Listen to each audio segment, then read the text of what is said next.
الحمد للہ وحدہ لا شریک لہ والصلاة والسلام علی من لا نبی بعدہ وعلی آلہ واصحابہ الذین اوفوا عہد اما بعد۔ اصول عقائد پر ہمارا سبق چل رہا تھا اور آج اصول عقائد کے سبق کے حوالے سے انشاءاللہ ہماری آخری نشست ہوگی، اس لیے نہایت توجہ کے ساتھ آپ اس سبق کو سماعت فرمائیں۔ آج کے سبق میں پہلے ہم بات اس پر کریں گے کہ کس شخص پر لعنت کرنا جائز ہے اور کس شخص پر لعنت کرنا جائز نہیں۔ لعنت کا لغوی معنی، لعنت کا شرعی اور اصطلاحی معنی، اور اس کے بعد پھر میں تفصیل سے احکام ذکر کروں گا۔ لعنت کا لغوی معنی: علامہ محمد امین بن عمر بن عبدالعزیز بن احمد ابن عابدین شامی رحمہ اللہ، وفات 1252 ہجری۔ حضرت نے علامہ شمس الدین محمد بن حسام الدین الخراسانی الحنفی المعروف قسطانی رحمہ اللہ، وفات 962 ہجری کے حوالے سے رد المختار فتاوی شامیہ میں نقل کیا ہے۔ اللعن فی الاصل الطرد، لعنت کا لغوی معنی ہے دور کرنا، دور کرنا، اس کو لغت میں کہتے ہیں لعنت۔ اصطلاحی اور شرعی معنی: یہی علامہ محمد امین بن عمر بن عبدالعزیز بن احمد ابن عابدین شامی رحمہ اللہ، وفات 1252 ہجری۔ علامہ شمس الدین محمد بن حسام الدین الخراسانی الحنفی المعروف علامہ قسطانی رحمہ اللہ، وفات 962 ہجری کے حوالے سے رد المختار فتاوی شامیہ میں تحریر فرماتے ہیں: اللعن شرعاً فی حق الکفار الابعاد من رحمت اللہ وفی حق المؤمنین الاسقاط عن درجۃ الابرار۔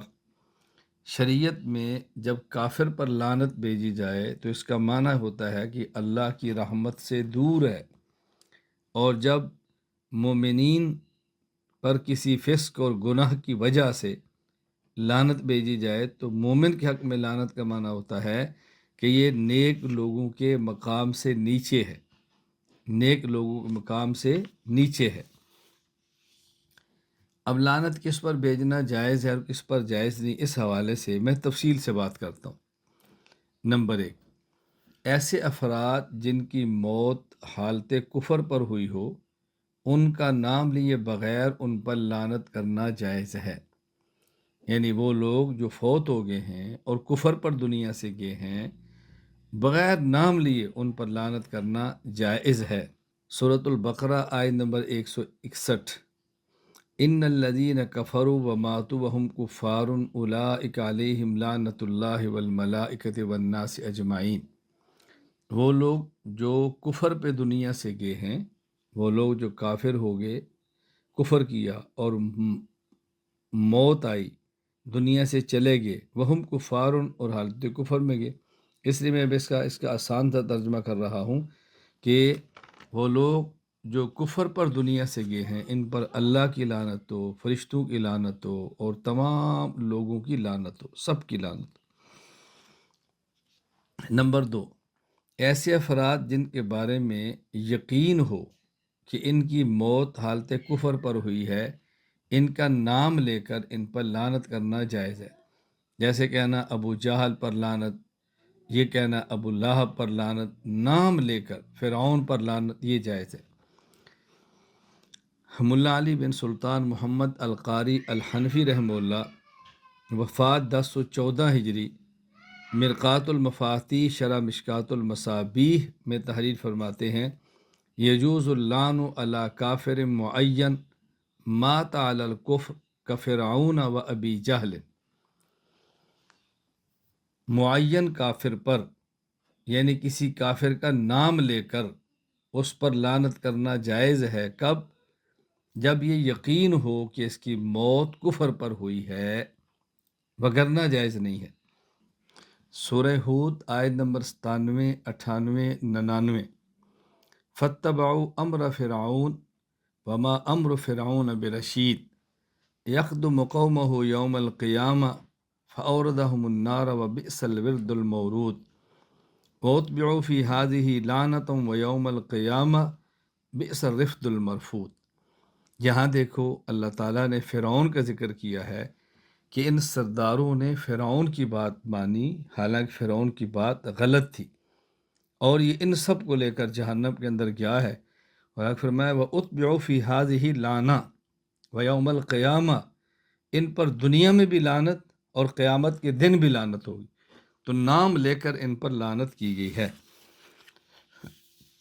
اسی طرح حضرت امام ابو عبداللہ احمد بن محمد بن حنبل البغدادی رحمہ اللہ تعالی، وفات 241 ہجری، مسند احمد حدیث نمبر 3824، حضرت ابو عبیدہ اپنے والد عبداللہ بن مسعود رضی اللہ تعالی عنہ سے بیان فرماتے ہیں، اتیت ابا جہل وقد جرح وقطعت رجلہ، میدان بدر میں عبداللہ بن مسعود رضی اللہ عنہ فرماتے ہیں کہ میں نے دیکھا کہ ابو جہل کے پاس میں آیا، وہ زخمی تھا، اس کی ٹانگ کٹی ہوئی تھی، پاؤں کٹا ہوا تھا۔ فجعلت اضربہ بسیفی فلا یعمل فیہ شیئا، میں ان کو قتل کرنے کے لیے تلوار سے حملہ کرتا لیکن اثر نہیں ہو رہا تھا۔ اثر نہ ہونے کا مطلب کیا تھا؟ اس کی وجہ یہ تھی کہ راوی حدیث شریک قیل لشریک فی الحدیث وکان یضب بسیفہ، کہ عبداللہ بن مسعود رضی اللہ عنہ فرماتے ہیں کہ زخمی تھا، اس کا پاؤں کٹا پڑا تھا، میں تلوار اس کو مارتا اثر نہیں ہوتا۔ کیا مطلب؟ وہ تلوار سے اپنا دفاع کر رہا تھا، یعنی حملہ کرتے پاؤں تو کٹا تھا، گرا ہوا تھا، لیکن تلوار سے اپنا دفاع کر رہا تھا۔ قال فلم ازل حتی اخذت سیفہ فضربتہ بہ حتی قتلتہ، یہاں تک کہ میں نے اس کی تلوار کو پکڑا اور میں اس پہ غالب آیا، میں نے اس کو تلوار ماری اور اس کو قتل کر دیا۔ اللہ اکبر۔ ثم قال اتیت النبی صلی اللہ علیہ وسلم، میں حضور پاک صلی اللہ علیہ وسلم خدمت میں حاضر ہوا اور میں نے عرض کیا قد قتل ابو جہل، ابو جہل قتل ہو گیا۔ وربما قال شریک قد قتلت ابا جہل، اور راوی کہتے ہیں یہ لفظ کہا یا یہ فرمایا وقد قتلت ابا جہل، حضور میں ابو جہل کو قتل کر دیا، میں قتل کر کے آیا ہوں۔ نبی پاک صلی اللہ علیہ وسلم فرمایا انت رأیتہ، تو نے دیکھا ہے وہ قتل ہو گیا تھا؟ یعنی ایسا نہیں تو نے حملہ کیا ہو قتل نہ ہوا اور آپ نے مجھے بتایا ہو، تو نے دیکھا قتل ہو گیا تھا؟ قلت نعم، میں نے کہا جی ہاں۔ اللہ مرتین، رسول اکرم صلی اللہ علیہ وسلم نے 2 مرتبہ حضرت عبداللہ بن مسعود کو قسم دے کر پوچھا کہ واقعتاً وہ قتل ہو گیا ہے؟ کہا جی ہاں۔ اس قدر یہ بد فطرت اور خبیث الانسان رسول اکرم صلی اللہ علیہ وسلم کا دشمن تھا کہ اللہ کے نبی صلی اللہ علیہ وسلم تاکید نے پوچھ لیا، مار دیا، قتل ہو گیا یہ؟ اللہ کو اللہ نے فرماتا ہے فَذْهَبْ حَتَّى أَنظُرَ إِلَيْهِ، چلو میں اس کو اپنی آنکھوں سے دیکھنا چاہتا ہوں۔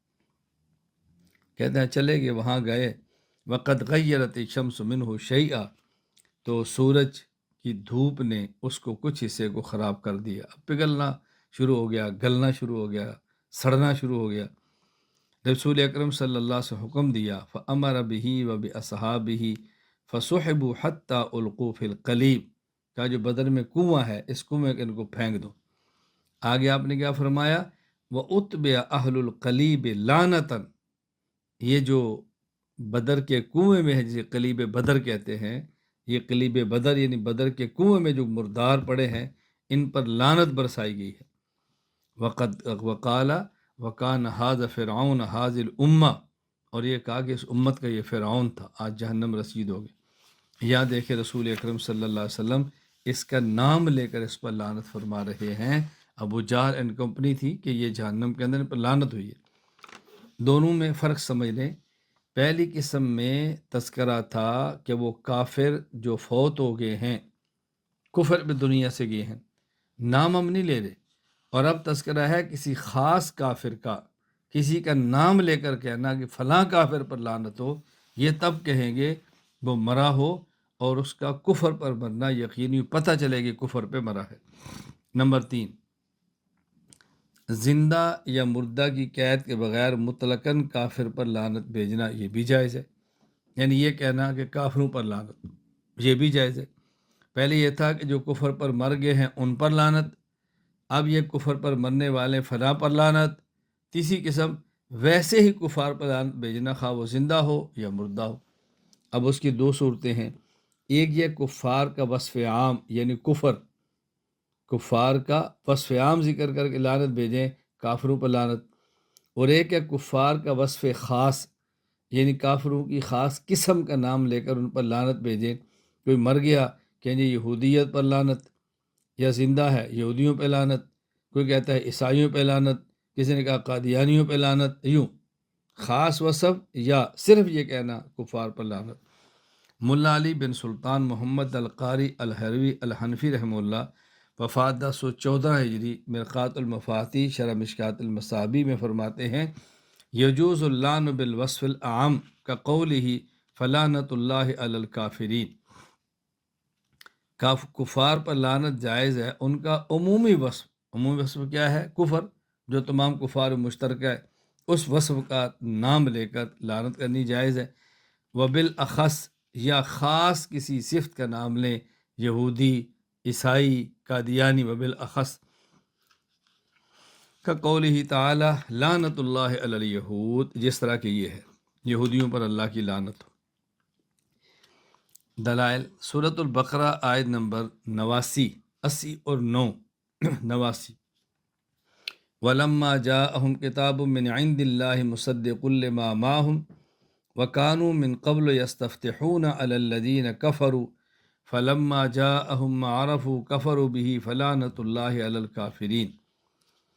جب ان کے پاس اللہ کی طرف سے کتاب آئی، جو کتاب ان کے پاس موجود کتب کی تصدیق کرتی ہے، اور یہ اس قرآن کے آنے سے پہلے کفار پر فتح کی مدد مانگتے کہ یا اللہ اس آخری کتاب کی برکت سے ہمیں فتح عطا فرما، فلما جاءہم ما عرفوا، جب یہ کتاب آ گئی ان نے اس کو پہچان لیا، کفروا بہ، جو ان لوگوں نے انکار کیا، فلعنت اللہ علی الکافرین، تو اللہ کی لعنت ہو کفر کرنے والوں پر۔ نمبر 2، امام ابو عبداللہ محمد بن اسماعیل البخاری رحمہ اللہ وفات 256 ہجری، صحیح بخاری حدیث نمبر 1390، امام بخاری فرماتے ہیں حضرت عائشہ رضی اللہ تعالیٰ نے فرمایا کہ رسول اکرم صلی اللہ علیہ وسلم نے اپنی اس بیماری میں جس میں آپ دنیا سے رخصت ہوئے، آپ نے ارشاد فرمایا، لعن اللہ الیہود والنصارى اتخذوا قبور انبیائہم مساجد، اے اللہ یہودیوں اور عیسائیوں پر لعنت بھیج، انہوں نے انبیاء کی قبروں کو سجدہ گاہ بنا دیا ہے۔ نمبر 4، جو شخص زندہ ہو اور حالت کفر میں ہو، اس کا نام لے کر اس پر لعنت بھیجنا جائز نہیں۔ کوئی شخص زندہ ہے اور کافر ہے تو اس کا نام لے کر لعنت مت بھیجے۔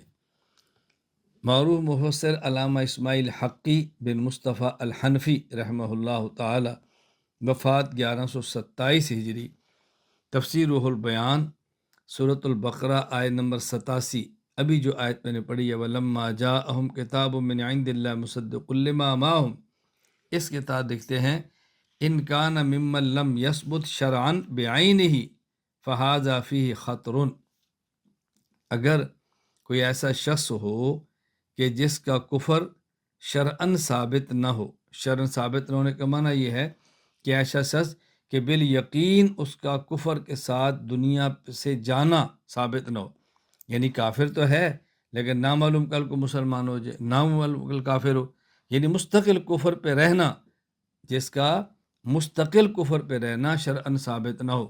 بات اچھی طرح سمجھ لیں، ان کان ممن لم یثبت شرعاً، یعنی اگر کوئی شخص ان میں سے ہے کہ جس کا علی الدوام علی استمرار اور مستقلاً کفر پر رہنا ثابت نہ ہو، یعنی موت تک یہ کفر پر ہی رہے گا، جب تک اس پر کوئی شرعی دلیل نہ ہو تب تک اس معین شخص پر لعنت بھیجنا ٹھیک نہیں۔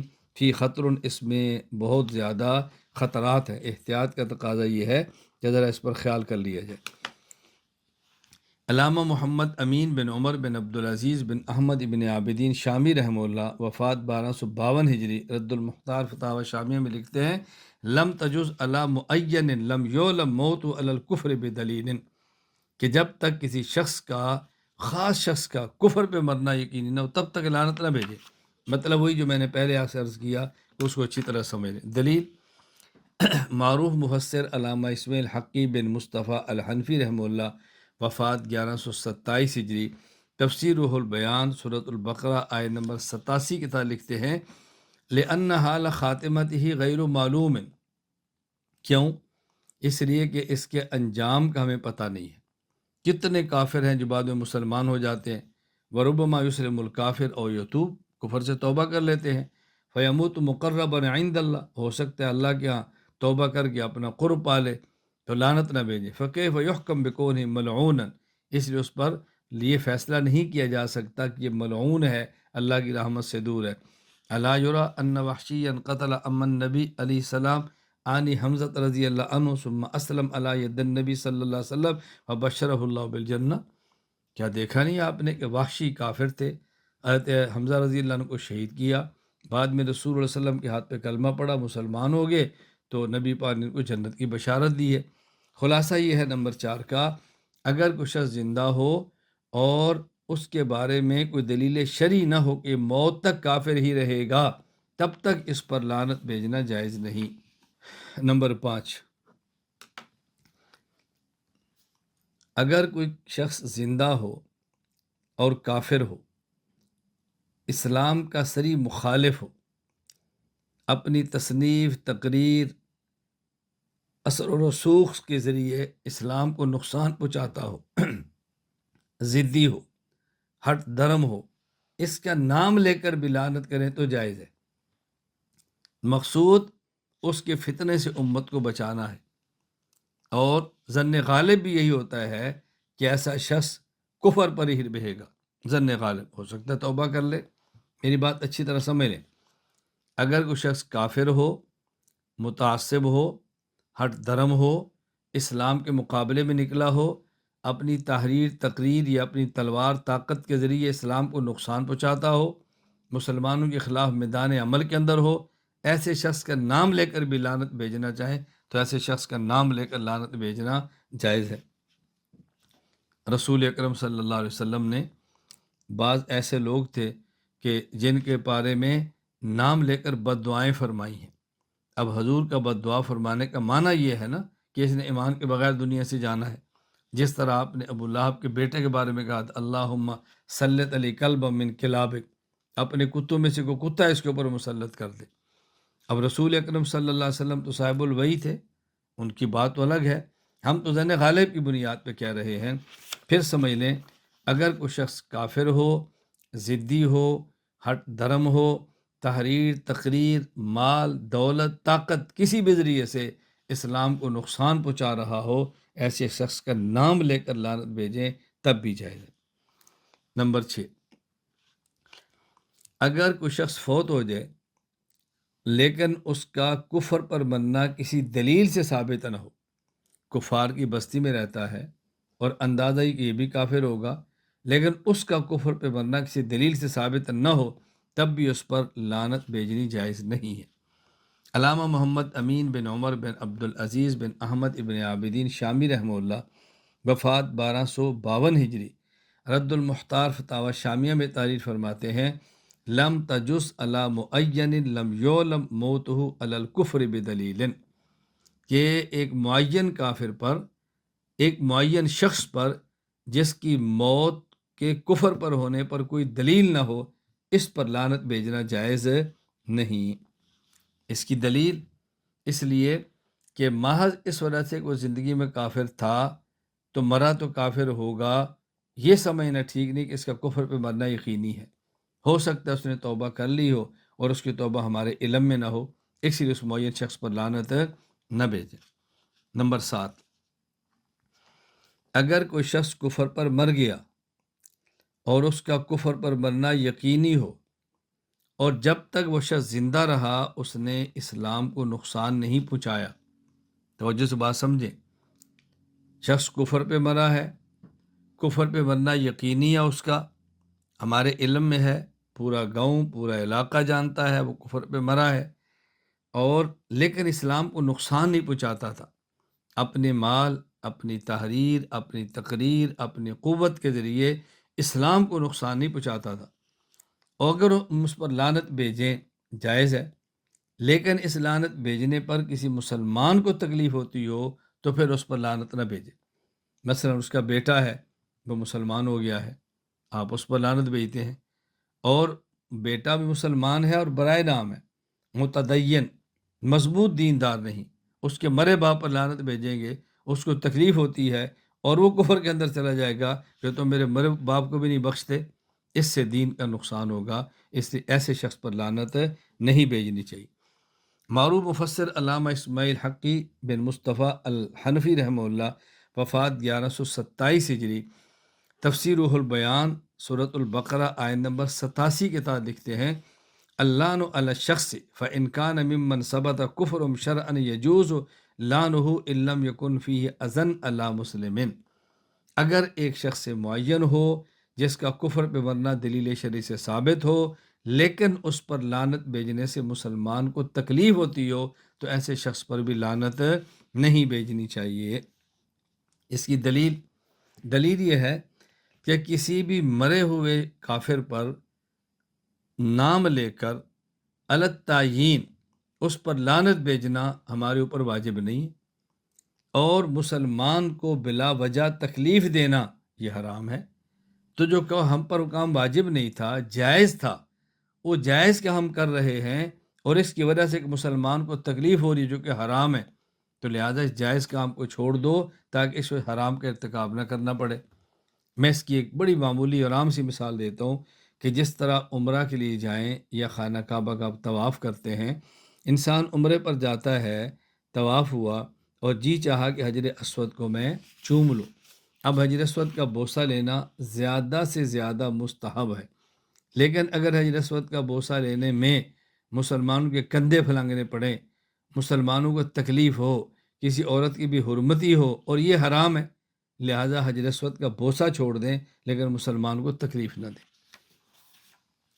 نمبر 8، اگر کوئی شخص زندہ ہے اور مسلمان ہے، گناہ کبیرہ کا مرتکب ہے، بات سمجھنا، زندہ ہے، مسلمان ہے اور کبیرہ گناہ کا مرتکب ہے، تو ایسے مسلمان جو زندہ ہوں اور گناہ کبیرہ کے مرتکب ہوں تو ان کے کسی فرد کو متعین کیے بغیر ان کو اس گناہ کے ساتھ متصف کر کے ان پر لعنت بھیجنا جائز ہے۔ مثلا یوں کہنا کہ ان مردوں پر لعنت ہو جو عورتوں کی مشابہت اختیار کرتے ہیں، ان مردوں پر لعنت ہو جو شراب پیتے ہیں، ان مردوں پر لعنت ہو جو خنزیر کھاتے ہیں، حرام سمجھ کر کھا، لیکن ہے تو جو گناہ کبیرہ، ان مردوں پر لعنت ہو جو سود کھاتے ہیں، تو یہ جائز ہے۔ متعین نہ کریں، بغیر متعین کرے یہ جائز ہے۔ علامہ محمد امین بن عمر بن عبدالعزیز بن احمد ابن عابدین شامی رحمہ اللہ، وفات 1252 ہجری، رد المختار فتاوی شامیہ میں لکھتے ہیں: وَبِخِلَافِ غَيْرِ الْمُعَيَّنِ كَالظَّالِمِينَ وَالْكَاذِبِينَ فَيَجُوزُ أَيْضًا، کہتے ہیں نا ظالموں پر خدا کی لعنت ہو، جھوٹوں پر خدا کی لعنت ہو، یہ جائز ہے۔ دلائل: حضرت امام محمد اسماعیل بخاری رحمہ اللہ تعالی، وفات 296 ہجری، صحیح بخاری کتاب اللباس، باب المتشبہون بالنساء والمتشبہات بالرجال، اس کے اندر حضرت امام بخاری رحمہ اللہ تعالی ارشاد فرماتے ہیں کہ عبداللہ بن عباس رضی اللہ عنہما نے فرمایا، رسول اللہ صلی اللہ علیہ وسلم نے ان الفاظ میں لعنت فرمائی: لعن رسول اللہ صلی اللہ علیہ وسلم المتشبہین من الرجال بالنساء والمتشبہات من النساء بالرجال، وہ مرد جو عورتوں کی مشابہت اختیار کریں اور وہ عورتیں جو مردوں کی مشابہت اختیار کریں، ان پر خدا کی لعنت ہو، ان پر خدا کی لعنت فرمائی ہے۔ اسی طرح حضرت امام مسلم نشاپوری رحمہ اللہ تعالی، صحیح مسلم کتاب المساقات، باب لعن آکل الربا و موکلہ، حضرت جابر رضی اللہ تعالیٰ سے حدیث نقل فرمائی ہے، جابر رضی اللہ فرماتے ہیں: لعن رسول اللہ صلی اللہ علیہ وسلم آکل الربا و موکلہ و کاتبہ و شاہدیہ وقال ہم سواء، رسول اکرم صلی اللہ علیہ وسلم نے لعنت بھیجی ہے ایسے شخص پر کہ جو سود کو کھاتا ہے، اور لعنت بھیجی ہے اس پر جو سود کو کھلاتا ہے، اور لعنت بھیجیے ان پر جو سود کے گواہی دیتا ہے، اور لعنت بھیجیے نبی پاک صلی اللہ علیہ وسلم سب کے اوپر، اور فرمایا کہ اس لعنت کے اندر اور گناہ کے اندر سب برابر کے شریک ہیں۔ نمبر 9، مسلمان جو گناہ کبیرہ کا مرتکب ہو ان کے فرد معین پر لعنت بھیجنا جائز نہیں، یعنی اس زانی پر لعنت ہو، اس شرابی پر لعنت ہو، معین کر کے لعنت بھیجنا جائز نہیں ہے۔ علامہ محمد امین ابن عمر بن عبدالعزیز بن احمد ابن عابدین شامی رحمہ اللہ، وفات 1252 ہجری، رد المختار فتاوی شامیہ میں لکھتے ہیں، ان لعن الواحد المعین کہذا الظالم لا یجوز، کسی شخص کو معین کر کہنا کہ اس ظالم پر لعنت ہو، یہ جائز نہیں۔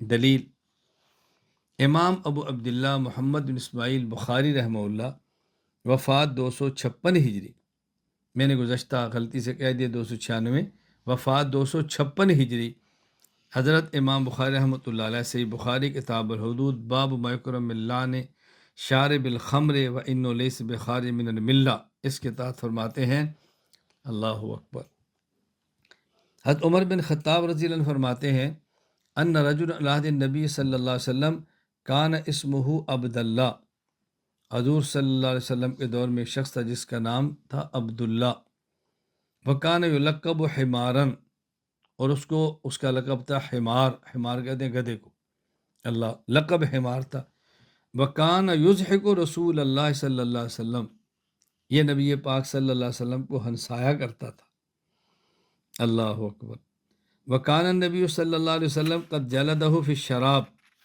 اس نے شراب پی تو نبی پاک صلی اللہ علیہ وسلم اس کو کوڑے مروائے، فأتی بہ یوما فامر بہ فجلد، فقال رجل من القوم اللہم لعنہ ما اکثر ما یؤتی بہ، ایک اس نے شراب پی، اس کو کوڑے مروانے کے لیے لایا گیا، اللہ کے نبی کوڑے مارنے کا حکم دیا، تو ایک صحابی نے، ایک ساتھی نے عرض کیا، اور اللہم لعنہ، اے اللہ اس پر لعنت ہو، یہ کتنی مرتبہ شراب پیتا ہے، پھر اس کو لایا جاتا ہے کوڑے مارنے کے لیے، کتنی شراب پیتا ہے؟ رسول اللہ صلی اللہ علیہ وسلم فرمانے لگے، لا تلعنوہ، اس پر لعنت مت بھیجو، فواللہ ما علمت انہ یحب اللہ ورسولہ، میں اللہ کی قسم اٹھا کر کہتا ہوں، جہاں تک میں جانتا ہوں یہ اللہ اور اللہ کے رسول سے پیار کرتا ہے، اندازہ کرو، شراب پینے والا ہے اور فرمایا اللہ اور اللہ کے رسول صلی اللہ علیہ وسلم سے پیار کرتا ہے، اس پر لعنت مت بھیجو، تو نبی کریم صلی اللہ علیہ وسلم نے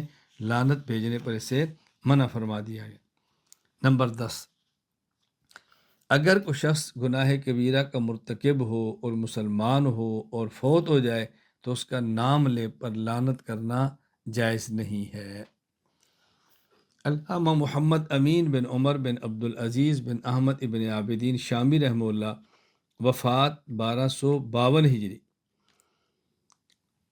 رد المختار فتاوی شامیہ فرماتے ہیں، لم تجز علی معین لم یعلم موتہ علی الکفر بدلیل وان کان فاسقا متحورا کیزید علی المعتمد، اگر شخص معین ہو اور اس کا کفر پر مرنا یقینی نہ ہو لیکن ہو فاسق اور فاجر، گناہ کبیرہ کا مرتکب ہو، تو بھی اس پر لعنت بھیجنا جائز نہیں۔ مثال دی ہے جیسے کہ یزید ہے، اہل سنت والجماعت کا عقیدہ ہے کہ یزید فاسق اور فاجر گناہ کبیرہ کا مرتکب تھا، لیکن حضرت فرماتے ہیں اس کے مرنے کے بعد اس کا نام لے کر لعنت نہ بھیجو، کیونکہ موت کے بعد اس کا معاملہ اللہ کے سپرد ہے، اللہ میں بات سمجھنے کی توفیق عطا فرمائے۔ اس پر دلیل کیا ہے؟ دیکھو، اگر کوئی شخص مومن ہو، گناہ کبیرہ کا مرتکب ہو، فاسق اور فاجر ہو، اور وہ مر جائے، ہمیں حکم ہے اس کی نماز جنازہ پڑھو اور اس کے لیے استغفار کرو، اس کے لیے استشفاء، سفارش، اور ایسے شخص کے لیے سارے ثواب کیا جائے، تو جس کے مرنے پر نماز جنازہ ہے، مغفرت کی دعا ہے اور اصال ثواب ہے، ایسے شخص پر لعنت بھیجنے کی گنجائش کیسے ہوگی؟ اس لیے لعنت بھیجنا اس پر ٹھیک نہیں۔ تو میں نے آپ کی خدمت میں لعنت بھیجنے کے حوالے سے 10 قسم کے افراد کا ذکر کیا ہے۔ میں اپنی معلومات کی حد تک علماء کرام کی خدمت میں عرض کرتا ہوں، میں اپنی معلومات تک کر رہا ہوں، اس طرح تفصیل کے ساتھ شاید کسی کتاب کے اندر آپ کو اس موضوع پر گفتگو نہ ملے، اس لیے اس گفتگو قدر فرمائے، اس کو محفوظ رکھیں اور نہایت احتیاط سے کام لیں۔ فاسد العقیدہ شخص کے پیچھے نماز کا حکم۔ کوئی شخص مسلمان ہے، نہ کوئی شخص کافر کی تو بات ہی نہیں ہو رہی، کوئی شخص مسلمان ہے لیکن عقیدے میں فساد ہے، مبتدع فی العقیدہ ہے، ایسے فاسد العقیدہ شخص کے پیچھے نماز کا حکم کیا ہے؟ فاسد العقیدہ امام کی اقتداء میں نماز مکروہ تحریمی ہے، یعنی نماز نہیں پڑھنی چاہیے، اگر پڑھ لی تو واجب الاعادہ ہے، وہ نماز دوبارہ پڑھیں، لٹائیں اس نماز کو۔ میں چند ایک حوالے دیتا ہوں، پھر دلیل پیش کرتا ہوں، پھر اشکال اس کا جواب دیتا ہوں۔ نمبر 1، حکیم الامت مولانا اشرف علی تھانوی نور اللہ مرقدہ، وفات 1362 ہجری۔ امداد الفتاوی باب الامامت والجماعہ تحریر فرماتے ہیں، غیر مقلد بہت طرح کے ہیں، بعض ایسے ہیں کہ ان کے پیچھے نماز پڑھنا خلاف احتیاط یا مکروہ یا باطل ہے، کیونکہ پورا حال معلوم ہونا فی الفور مشکل ہے، اس لیے احتیاط یہی ہے کہ ان کے پیچھے نماز نہ پڑھی جاوے فقط، واللہ تعالی عالم۔ نمبر 2، مولانا مفتی عبدالرحیم لاجپوری رحمہ اللہ تعالی، وفات 1422 ہجری۔ فتاوی رحیمیہ باب الامامت والجماعہ فرماتے ہیں، مقلدین و غیر مقلدین میں بہت سے اصولی فروعی اختلاف ہیں، مثلا یہ لوگ صحابہ کو معیار حق نہیں مانتے، ائمہ اربعہ پر سب و شتم کرتے ہیں، گالی گلوچ، اور اسی طرح اور ان کی تقلید کو جس کے وجوب پر امت کا اجماع ہو چکا ہے، اس کو بدعت بلکہ بعض تو شرک تک کہہ دیتے ہیں، اور اسی طرح بہت سے اجماعی مسائل کے منکر ہیں۔ 20 رکعت تراویح کو بدعت عمری کہتے ہیں، وقوع طلاق ثلاثہ کو قرآن و حدیث کے خلاف کہتے ہیں، جمعہ کی اذان اول کو بدعت عثمانی کہتے ہیں، اور بعض تو 4 سے زائد عورتوں سے نکاح کو جائز کہتے ہیں، متع کے جواز کے قائل ہیں۔ اس لیے ہمارے اکابرین فرماتے ہیں کہ حتی الوسع ان کے پیچھے نماز نہ پڑھی جائے، اور نماز جیسی اہم عبادت کو مشتبہ طور پر ادا کرنا کس طرح مناسب ہو سکتا ہے، اور اگر کسی مجبوری کی وجہ سے ان کے پیچھے نماز پڑھ لی تو احتیاطاً بعد میں اعادہ کر لے۔ نمبر 3، مولانا مفتی رشید احمد لدھیانوی رحمہ اللہ، وفات 1422 ہجری۔ احسن الفتاوی باب الامامت والجماعہ فرماتے ہیں، آج کل کے غیر مقلدین کی اکثریت صرف یہی نہیں کہ رعایت مذہب کا خیال نہیں رکھتی، بلکہ اس کو غلط سمجھتی ہے اور عمداً اس کے خلاف کا اہتمام کرتی ہے اور اس کو ثواب سمجھتی ہے، اس لیے ان کی اقتداء سے حتی الامکان احتراز لازم ہے۔ یہ تفصیل اس وقت ہے جب امام صحیح العقیدہ ہو، اگر اس کا عقیدہ فاسد ہے، مقلدین کو مشرک جانتا ہے، سب سلف کرتا ہے، یعنی اکابرین امت کو گالیاں دیتا ہے، تو اس کی امامت بہرحال مکروہ تحریمی ہے۔ نمبر 4، دارالعلوم دیوبند کا فتویٰ، یہ دارالعلوم دیوبند کی ویب سائٹ پر موجود ہے، اگر غیر مقلد امام صوتی موضع پر مسح کرتا ہے یا تقلید کو شرک کہتا ہے یا ائمہ مجتہدین کو برا بھلا کہتا ہے تو ایسے امام کے پیچھے نماز درست نہ ہوگی، واللہ تعالی عالم۔ نمبر 5، دارالعلوم دیوبند کے فتویٰ بھی ان کی ویب سائٹ پر موجود ہے، جو کہ غیر مقلد تقلید کو شرک، خلفائے راشدین کی جاری کردہ سنن کو بدعات اور ائمہ مجتہدین وغیرہ کے متعلق زبان درازیاں کرتا ہو، وہ فاسق ہے، اس کے پیچھے نماز مکروہ تحریمی ہے، اور آج کل کے اکثر غیر مقلدین ایسے ہی ہوتے ہیں، اس لیے ان کے پیچھے نماز نہ پڑھنی چاہیے، واللہ تعالی عالم۔ نمبر 6، جامعہ علوم اسلامیہ علامہ محمد یوسف بن نوری ٹاؤن کراچی، ان کا فتویٰ بھی ان کی ویب سائٹ پر موجود ہے، بدعتی کی اقتداء میں نماز ادا کرنا مکروہ تحریمی ہے، کسی صحیح العقیدہ متقی پرہیزگار امام کے پیچھے نماز پڑھنے کی کوشش کرنی چاہیے، اگر کوئی شخص ایسی بدعات میں مبتلا ہو جو حد کفر و شرک تک پہنچی ہوئی ہوں تو اس میں تعویل معتبر نہ ہو یا یقینی طور پر اس کے عقائد کا شرکیہ ہونا معلوم ہو، پیسے بدعت امام کی اقتداء میں نماز پڑھنا جائز نہیں ہے، اور اگر کسی نے پڑھ لی تو اعادہ ضروری ہوگا۔ دلیل کیا ہے؟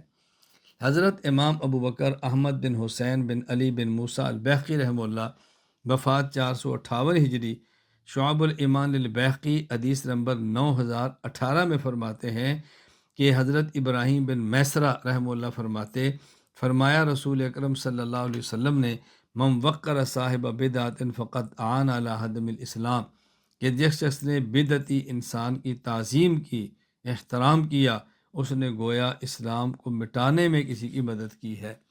اب بتائیں، کسی شخص کو امام بنانا، اس سے بڑی کسی کی عظمت اور تعظیم کیا ہو سکتی ہے؟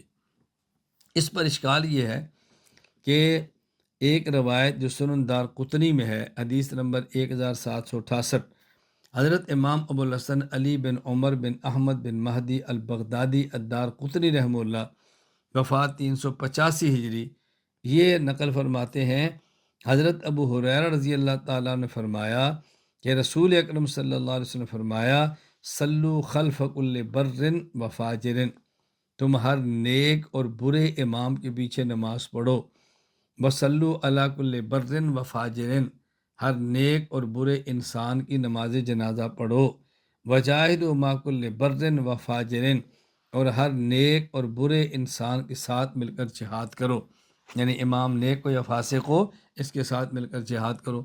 تو رسول اکرم صلی اللہ علیہ وسلم فرما رہے ہیں کہ نیک ہو یا برا اس کے پیچھے نماز پڑھو، اور آپ کہتے ہیں اس کے پیچھے نماز پڑھنی جائز نہیں، تو یہ فتویٰ تو حدیث پاک کے خلاف ہے۔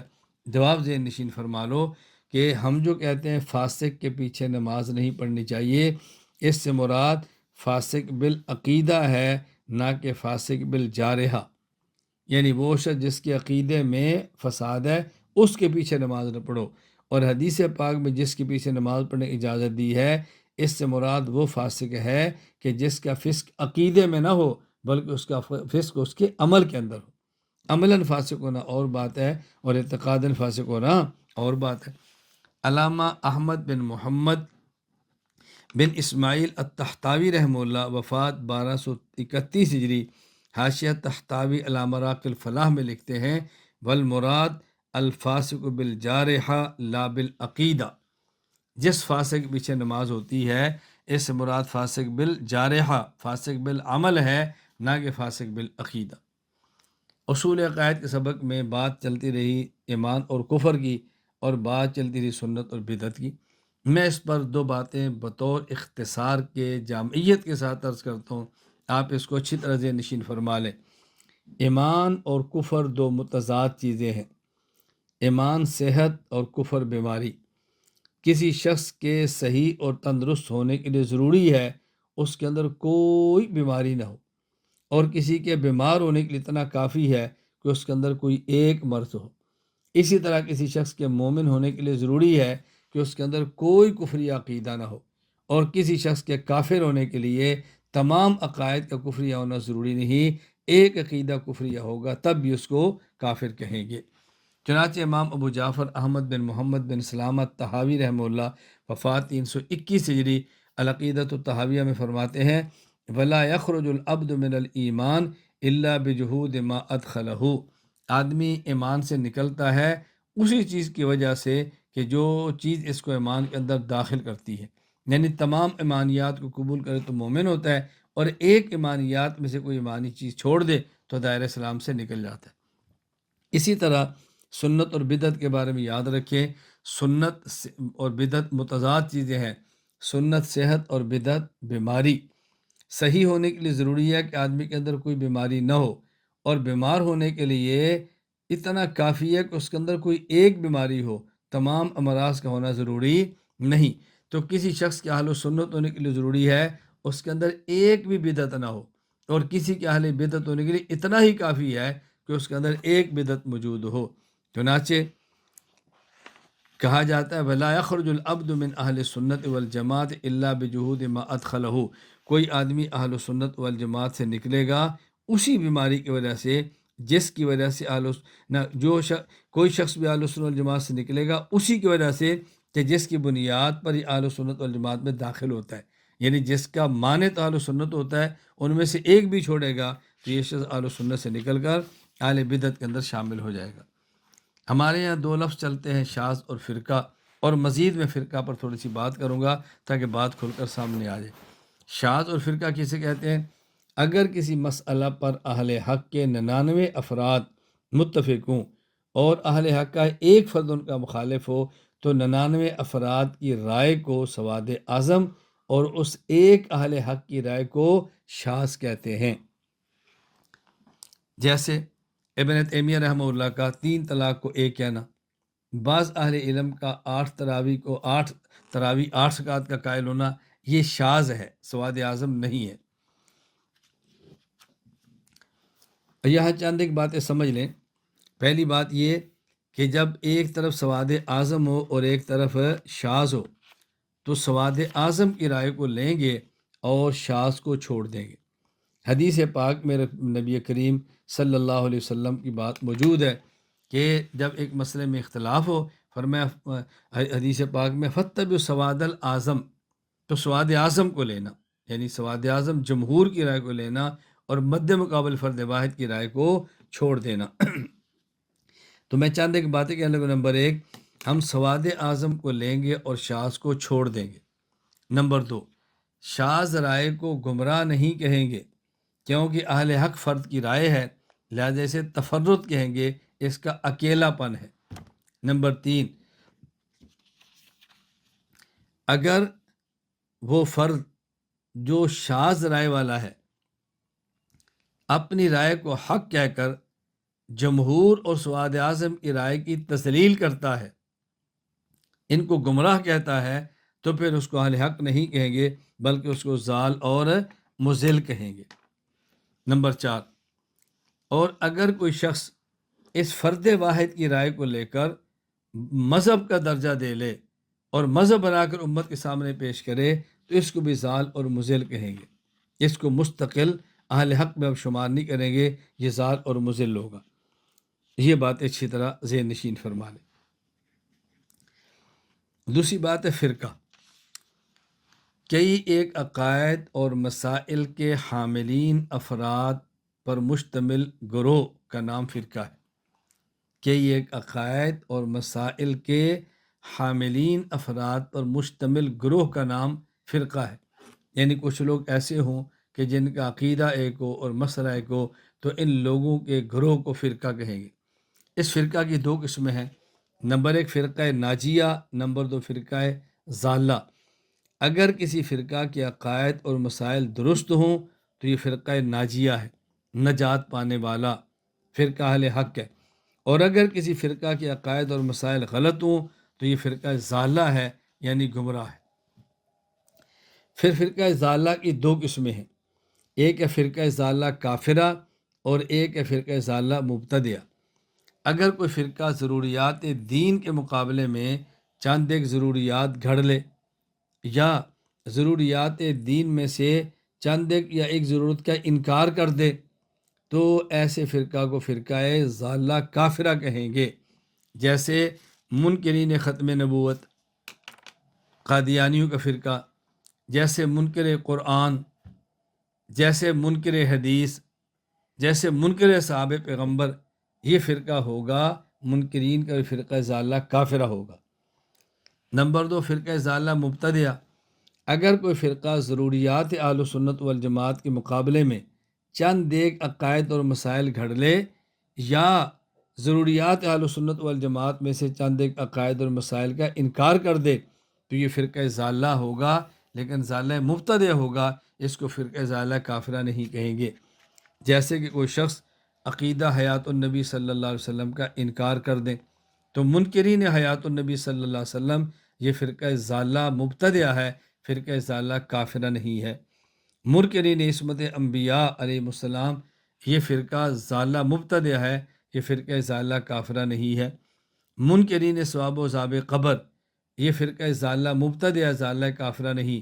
پھر سمجھ لیں ثواب و عذاب قبر سے مراد اگر کوئی شخص بالکل قبر کے ثواب و عذاب یعنی موت کے بعد حشر تک ثواب و عذاب کا قائل ہی نہیں ہے، یہ تو مسلمان نہیں، لیکن ثواب و عذاب تو مانتا ہے اور تشریح اپنی کرتا ہے، اہل سنت والجماعت کی نہیں کرتا، ہم اس کو کافر نہیں کہیں گے، بدعتی اور گمراہ کہیں گے۔ ایک بات اور سمجھ لیں، تہتر فرقوں کا مطلب کیا ہے؟ یعنی آپ نے کئی بار سنا ہے، حدیث پاک کے اندر آتا ہے کہ پہلی امتوں میں 72 فرقے تھے، میری امت میں 73 فرقے ہوں گے، 72 جہنم میں جائیں گے اور ایک جنت میں جائے گا۔ یہ جو حدیث پاک ہے، اس میں جو یہ ذکر فرمایا گیا 73 فرقے ہوں گے، یہ 73 فرقے مسلمانوں کے ہوں گے، یہ 73 فرقے کفار کے نہیں ہوں گے۔ یعنی 73 فرقے، ان میں سے 72 فرقے مسلمان اور 73واں بھی مسلمان ہوگا۔ فرق اتنا ہے کہ باقی 72 جہنم میں جائیں گے اور سزا بھگت کے جنت میں جائیں گے، اور فرقہ ناجیہ یہ ڈائریکٹ جنت میں جانے والا فرقہ ہوگا۔ یہ بات اچھی طرح ذہن نشین فرما لیں۔ امام ابو عیسیٰ محمد بن عیسیٰ بن سورہ ترمذی رحمہ اللہ، وفات 279 ہجری، جامع ترمذی، باب ما جاء فی افتراق الامہ، حدیث نقل فرماتے ہیں کہ عبداللہ بن عمر رضی اللہ عنہما نے فرمایا، رسول اللہ صلی اللہ علیہ وسلم ارشاد فرمایا، لا یأتین علی امتی ما اتی علی بنی اسرائیل حظو النال بالنال حتی ان کان منہم من اتی امہ علانیہ لکان فی امتی من یصنع ذالک، کہ میری امت پر حالات وہی آئیں گے جو بنی اسرائیل پر آئے تھے۔ یہ میری امت بنی اسرائیل کے نقش قدم پر چلے گی، حتیٰ کہ بنی اسرائیل میں اگر کوئی بدبخت ہوا جس نے ماں سے مکالہ کیا، میری امت میں ایسے بدبخت آئیں گے جو ماں سے مکالہ کریں گے۔ وَإِنَّ بَنِي إِسْرَائِيلَ تَفَرَّقَتْ عَلَىٰ سِنَتَيْنِ وَسَبْعِينَ مِلَّةً وَتَفْتَرِقُ أُمَّتِي عَلَىٰ ثَلَاثٍ وَسَبْعِينَ مِلَّةً، بنی اسرائیل میں 72 فرقے تھے اور میری امت میں 73 فرقے ہوں گے، کلٌ فی النار الا ملۃ واحدہ، یہ سب جہنم میں جائیں گے، ایک جنت میں جائے گا۔ پوچھا گیا من ہے یا رسول اللہ، اللہ کے نبی جنت میں جانے والا کون ہوگا؟ تو فرمایا ما انا علیہ و اصحابی، جنت میں جانے والا ایک فرقہ وہ ہوگا جو حدیث مرسل ہے اور معنی میرے صحابہ سے لے۔ یہ ہے اہل سنت والجماعت کا فرقہ۔ یہاں بات پھر ذہن نشین فرما لیں، ان 73 فرقوں کا ذکر کیا گیا، یہ 73 کے 73 مسلمان فرقے ہوں گے، ان میں ایک فرقہ ناجیہ ہوگا اور باقی 72 فرقے ضالہ مبتدع ہوں گے، یہ فرقہ ضالہ کافرہ نہیں ہوں گے۔ دوسری بات یہ جو فرمایا کہ 72 جہنم میں رہیں گے، تو اس کا مطلب یہ نہیں کہ ہمیشہ جہنم میں رہیں گے، مطلب یہ ہے یہ اپنی گمراہی کی وجہ سے جہنم میں جائیں گے اور سزا بھگتنے کے بعد پھر یہ جنت میں جائیں گے۔ مولانا بدر عالم میٹھی رحمہ اللہ، وفات 1385 ہجری، ترجمان السنہ میں اس حدیث کے تعلق لکھتے ہیں، اس ایک فرقہ سے مراد وہ فرقہ ہے جو بلا کسی ادنا عذاب کے جنت میں جائے گا، اور وہ یہ ہوگا جس میں اعتقادی اور عملی کسی پہلو سے بھی بدعت نے راہ نہ پائی ہو۔ اگر بنا پر بشریت کوئی عملی کمزوری ان سے سرزد بھی ہو گئی ہوگی تو اللہ تعالیٰ کی رحمت یا اسے معاف کر دے گی، ورنہ قبر اور محشر کے شدائد میں کہیں اس کا حساب مجرا کر لے گی۔ اس کے بالمقابل جو باطل فرقے ہیں، ان کو اپنے افتراق اور تشدد کے ساتھ بھگتنا پڑے گی، اس کے بعد وہ بھی جنت میں چلے جائیں گے۔ آخر کار اس امت کا ہر فرقہ کچھ عذاب پا کر یا بلا عذاب جنت میں داخل ہو جائے گا۔ یہاں ایک بات اور اچھی طرح سمجھ لیں کہ یہ جو کہا جاتا ہے کہ پہلی امت میں، یہ جو حدیث پاک میں ہے کہ پہلی امت میں 72 فرقے تھے اور میری امت میں 73 ہوں گے، تو پہلی امت میں 72 اور اس امت میں 73، یہ 73واں اضافی فرقہ کون سا ہے؟ اچھی طرح ذہن نشین فرما لیں، یہ 73واں فرقہ وہ ہے جو علماء سے عداوت رکھتا ہے اور فقہاء سے بغض رکھتا ہے۔ اور فقہاء سے بغض رکھنے والا کون ہے؟ یا پورے معاشرے میں دیکھ لیں۔ امام ابو عبداللہ محمد بن احمد الانصاری القرطبی المالکی رحمہ اللہ، وفات 671 ہجری، یہ ارشاد فرماتے ہیں اپنی تفسیر الجامع احکام القرآن سورۃ الانعام آیت نمبر 153، وَأَنَّ هَذَا صِرَاطِي مُسْتَقِيمًا فَاتَّبِعُوهُ وَلَا تَتَّبِعُوا السُّبُلَ فَتَفَرَّقَ بِكُمْ عَنْ سَبِيلِهِ کے تحت یہ فرماتے ہیں، وَقَدْ قَالَ بَعْضُ الْعُلَمَاءِ الْعَارِفِينَ هَذِهِ الْفِرْقَةُ الَّتِي زَادَتْ فِي فِرَقِ أُمَّةِ محمد صلی اللہ علیہ وسلم هم قوم يعادون العلماء ويبغضون الفقهاء ولم يكن ذلك قط في الامم السابقہ، کہ یہ 73واں فرقہ وہ ہے جو علماء سے دعوت رکھے گا اور فقہاء سے بغض رکھے گا، اور یہ پہلی امتوں کے اندر قطعا نہیں تھے۔ سوال یہ ہے کہ پہلی امتوں میں 72 فرقے تھے، اس امت میں 73 ہوئے، تو 73واں فرقہ یہ تو سمجھ آ گئی علماء سے دعوت اور فقہا سے بغض رکھنے والا ہے، لیکن یہ فرقہ اس امت میں کیوں ہوا، یہ پہلی امتوں میں کیوں نہیں تھا؟ اس کی وجہ ذہن نشین فرما لیں کہ جب اللہ کی نعمت آتی ہے تو اللہ کی نعمت کے دشمن بھی آتے ہیں۔ پہلی امتوں میں انبیاء علیہ السلام تھے، اور ایک وقت میں کئی انبیاء علیہ السلام ہوتے، اور ایک نبی کے جانے کے بعد دوسرا نبی آ جاتا، امت کو اجتہاد کی ضرورت نہیں تھی۔ ہمارے حضور پاک صلی اللہ علیہ وسلم آخری نبی ہیں، آپ کے بعد کوئی نبی پیدا نہیں ہوگا۔ اب امت میں انبیاء نہیں بلکہ مجتہدین ہوں گے، تو ظاہر ہے جب پہلے اجتہاد کی نعمت نہیں تھی تو اس کے دشمن بھی نہیں تھے۔ اب اجتہاد کی نعمت ملی، جس کے نتیجے میں امت کو فقہ ملی، تو پھر اجتہاد اور فقہ کے دشمن بھی پیدا ہو گئے۔ تو یہ پہلے چونکہ اجتہاد تھا نہیں، اس کے دشمن بھی نہیں تھے، اب اجتہاد اس امت کو دیا گیا، اس نعمت کے دشمن فقہا اور مجتہدین کے دشمن بھی پیدا ہو گئے۔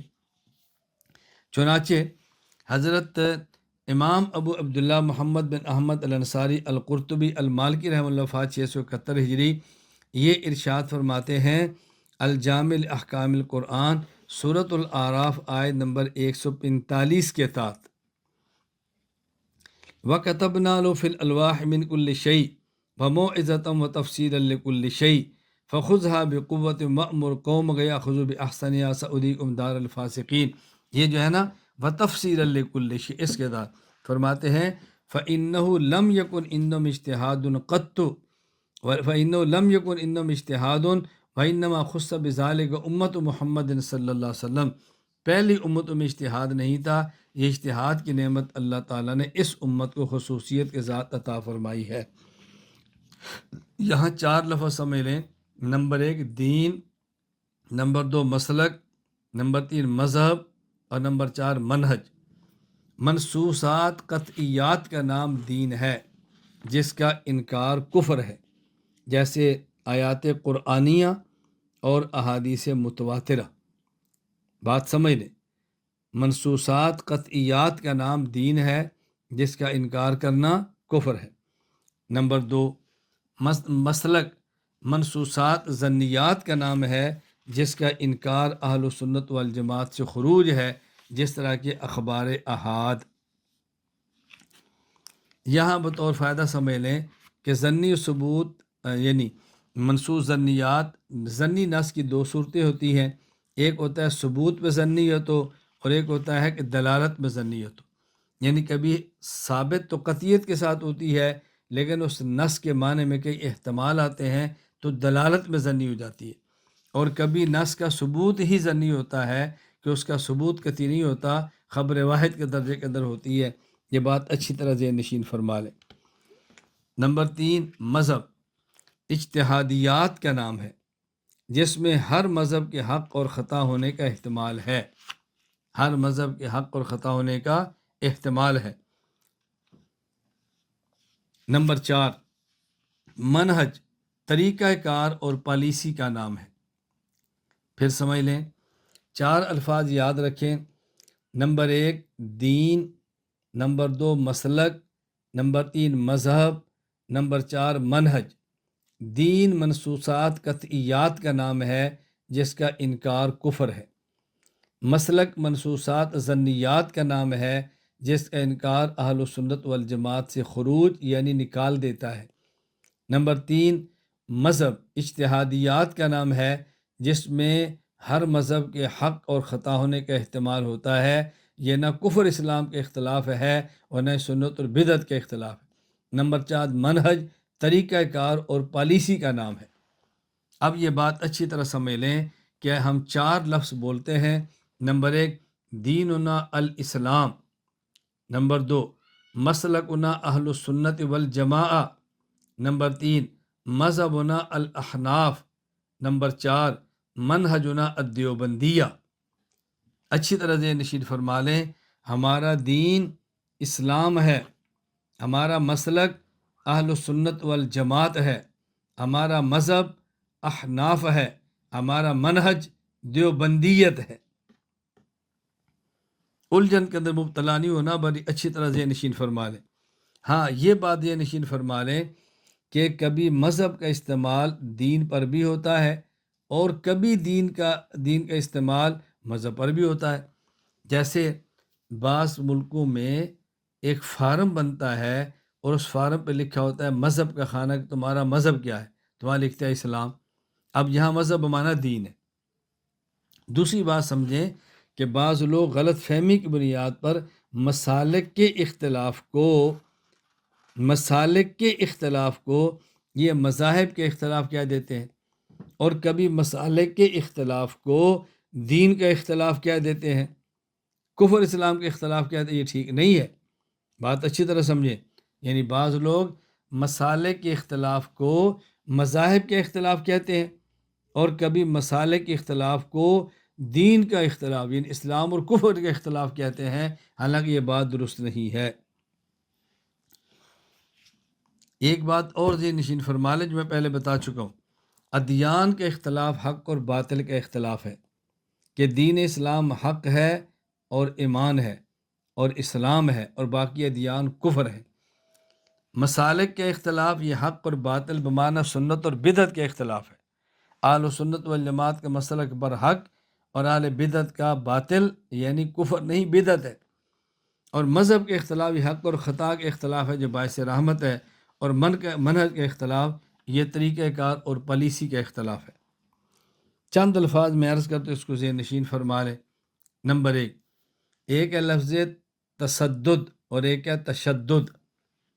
تصدد اور تشدد میں کیا فرق ہے؟ ایک ہے لفظ تصدد اور ایک ہے لفظ تشدد۔ تصدد کا معنی ہے اپنے موقف پر مضبوط ہونا، جیسے ریشم کا رسہ نرم ہونے کے باوجود مضبوط ہوتا ہے۔ تشدد کا معنی ہے اپنے موقع پر سخت ہونا، جیسے لوہے کا زنجیر سخت ہونے کے باوجود مضبوط نہیں ہوتا بلکہ ٹوٹ جاتا ہے۔ ہم متصدد ہیں، اپنے موقع پر مضبوط ہیں اور نرم ہیں۔ ہم متشدد نہیں ہیں کہ اپنے موقع پر سخت ہوں اور زنجیر کی طرح ٹوٹ جائیں۔ تو آپ اپنے مسلک پر متصدد بنو، یعنی مضبوط اور نرم بنو، متشدد نہ بنو کہ جس میں سختی ہو اور بندہ ٹوٹ جائے۔ ایک لفظ تسلب ہے اور ایک لفظ تعصب ہے۔ ایک لفظ تسلب اور ایک لفظ تعصب۔ دلائل کی بنیاد پر اپنے مسلک پر پختگی، اس کا نام تسلب ہے۔ ضد اور عناد کی بنیاد پر اپنے مسلک پر پختگی، یہ تعصب ہے۔ پھر ذہن نشین فرما لیں، تسلب اور تعصب میں کیا فرق ہے؟ تسلب دلائل کی بنیاد پر اپنے موقع پر پختگی، تعصب ضد اور عناد کی بنیاد پر اپنے موقع پر پختگی۔ ہم متسلب یعنی دلائل کی بنیاد پر اپنے موقع پر پختہ ہیں۔ ہم متعصب یعنی ضد اور عناد کی بنیاد پر اپنے موقع پر پختہ نہیں۔ تو ہم متسلب تو ہیں، ہم متعصب نہیں ہیں۔ میں پھر بھی گزارش کیا کرتا ہوں کہ ہم اپنے لیے تسلب کی بجائے بھی تمسک کا لفظ استعمال کریں تو زیادہ مناسب ہے۔ کوئی پوچھے آپ متعصب ہیں، کو نہیں، ہم اہل سنت والجماعت احناف دیوبند پر متمسک ہیں۔ تسلب کی بجائے تمسک کا لفظ زیادہ مناسب ہے، چونکہ حدیث پاک کے تمسک کا لفظ آیا ہے۔ امام ابو داؤد سلیمان بن اشعث سجستانی رحمہ اللہ وفات 275 ہجری، سنن ابی داؤد کتاب السنہ باب فی لزوم سنہ میں فرماتے ہیں، حضرت ارباز بن ساریہ کہتے ہیں رضی اللہ عنہ کہ رسول اللہ صلی اللہ علیہ وسلم نے ایک دن نماز پڑھائی، پھر آپ نے ہمارے طرف توجہ فرمائی اور آپ نے بہت عمدہ واز فرمایا جس سے آنکھوں سے آنسو جاری ہو گئے، دل اس سے کانپ گئے۔ ایک شخص نے کہا یا رسول اللہ، یوں لگتا ہے کہ یہ اس شخص کا واز ہے جو دنیا چھوڑ کر جا رہا ہے، ہمیں کوئی نصیحت فرما دیں۔ آپ نے فرمایا اوصیکم بتقوی اللہ والسمع والطاعۃ وان ابدا حبشیہ، اللہ سے ڈرتے رہنا، اور حکمران اگر شریعت کے مطابق بات کرے اور حبشی کیوں نہ ہو، اس کی بات سننا اور ماننا۔ فإنه من يعش منكم بعدي فسيرى اختلافا كثيرا فعليكم بسنتي وسنة الخلفاء الراشدين، میرے بعد جو تم میں زندہ رہا وہ دین میں اختلافات دیکھے گا، خلفاء راشدین کی میری سنت اور خلفۂ راشدین کی سنت کو لازم پکڑنا، تمسکوا بہا وعضوا علیہا بالنواجذ، اس کو مضبوطی سے پکڑنا۔ آپ نے مضبوطی سے پکڑنے کے لیے لفظ تمسک استعمال فرمایا ہے۔ وَإِيَّاكُمْ مُحْدَثَاتِ الْأُمُورِ، بدعات سے بچتے رہنا، فَإِنَّ كُلَّ مُحْدَثَةٍ بِدْعَةٌ وَكُلَّ بِدْعَةٍ ضَلَالَةٌ، اس لیے کہ ہر نیا کام بدعت ہے اور بدعت گمراہی ہوتی ہے، اور بعض روایات میں ہے کہ گمراہی انسان کو جہنم تک لے جاتی ہے۔ میں آخر میں گزارش کروں گا، اہل سنت والجماعت کے عقائد اور اصول عقائد کو پڑھنے، معلوم کرنے اور سمجھنے کے لیے مندرجہ ذیل کتابیں انتہائی مفید ہیں۔ نمبر 1، الفقہ الاکبر، امام اعظم ابو حنیفہ رحمہ اللہ، وفات 150 ہجری کی۔ اگر آپ اس کے ساتھ شرح الفقہ الاکبر میری رکھ لیں تو آپ کو بہت فائدہ ہوگا۔ نمبر 2، عقیدہ طحاویہ، امام ابو جعفر احمد بن محمد بن سلامہ طحاوی رحمہ اللہ تعالی، وفات 321 ہجری۔ اگر آپ اس کے ساتھ میری شرح عقیدہ طحاویہ رکھ لیں تو آپ کو بہت فائدہ ہوگا۔ نمبر 3، العقائد النسفیہ، امام نجم الدین ابو حفص عمر بن محمد بن احمد النسوی الحنفی رحمہ اللہ، وفات 537 ہجری۔ اور اگر اس کے ساتھ بھی میری شرح رکھ لیں تو آپ کو بہت فائدہ ہوگا۔ نمبر 4، العقیدۃ الحسنہ، شاہ ولی اللہ محدث دہلوی رحمہ اللہ، وفات 1176 ہجری۔ اگر اس کے ساتھ بھی آپ میری شرح العقیدۃ الحسنہ رکھ لیں تو آپ کو بہت فائدہ ہوگا۔ نمبر 5، المحنت علی المفند، مولانا خلیل احمد سہارنپوری رحمہ اللہ تعالی، وفات 1348 ہجری۔ اگر اس کے ساتھ میرا حاشیہ المحنت المفند رکھ لیں تو بہت فائدہ ہوگا۔ اسی طرح المحنت پر اعتراضات کے جوابات، میری کتاب وہ بھی ساتھ رکھ لیں تو آپ کو بہت فائدہ ہوگا۔ نمبر 6، اکفار الملحدین، خاتم المحدثین مولانا سید محمد انور شاہ کشمیری نور اللہ مرقدہ، وفات 1352 ہجری۔ عقائد الاسلام، شیخ التفسیر والحدیث مولانا محمد ادریس کاندری رحمہ اللہ، وفات 1394 ہجری۔ جواہر الفقہ جلد اول، مفتی محمد شفیع عثمانی رحمہ اللہ، وفات 1396 ہجری۔ اور میری کتاب العقائد الاسلامیہ، اس کا اردو ترجمہ اسلامی عقائد، اور آخر میں میری کتاب کتاب العقائد۔ یہ آپ 10 کتب اگر اپنے مطالعہ میں رکھ لیں تو انشاءاللہ عقائد کے معاملے میں آپ کو الجھن نہیں رہے گی۔ اللہ تعالیٰ مجھے اور آپ سب کو اپنے عقائد پڑھنے کی، سمجھنے کی اور امت کے ہر فرد تک پہنچانے کی توفیق عطا فرمائے۔ میں کئی بار آپ کی خدمت میں عرض کر چکا ہوں کہ میرا یہ ہدف ہے ایسے افراد تیار کرنا جو عقائد سمجھانے میں متکلم ہوں، مسائل بتانے میں مفتی ہوں، امت کی تربیت کرنے میں مربی ہوں، اور ایسے مراکز دنیا بھر میں قائم کرنا کہ جو مراکز عقائد کو سمجھانے کے لیے درسگاہ ہوں، مسائل کو سمجھانے کے لیے دارالفتاء ہوں، اور امت کی اصلاحی اخلاقی تربیت کے لیے وہ خانقاہ ہوں۔ یہ میرا ہدف ہے۔ میں اس کے لیے آپ حضرات سے گزارش کروں گا، ہمارے ساتھ چلیں، آگے بڑھیں، اپنے آپ کو، اپنے مال کو، اپنے وقت کو اس کام کے لیے پیش فرمائیں، اس لیے کہ شدید ترین ضرورت ہے کہ امت کے عقائد کی اصلاح کی جائے، اور امت کو دلائل کے ساتھ، اعتدال کے ساتھ اپنے مسلک پر کھڑا کر دیا جائے، اپنے عقائد پر کھڑا کر دیا جائے۔ اللہ مجھے اور آپ سب کو اس کے لیے قبول فرما لے تو یہ اللہ تعالیٰ کا ہم سب پر بہت بڑا احسان ہوگا۔ وآخر دعوانا ان الحمد للہ رب العالمین۔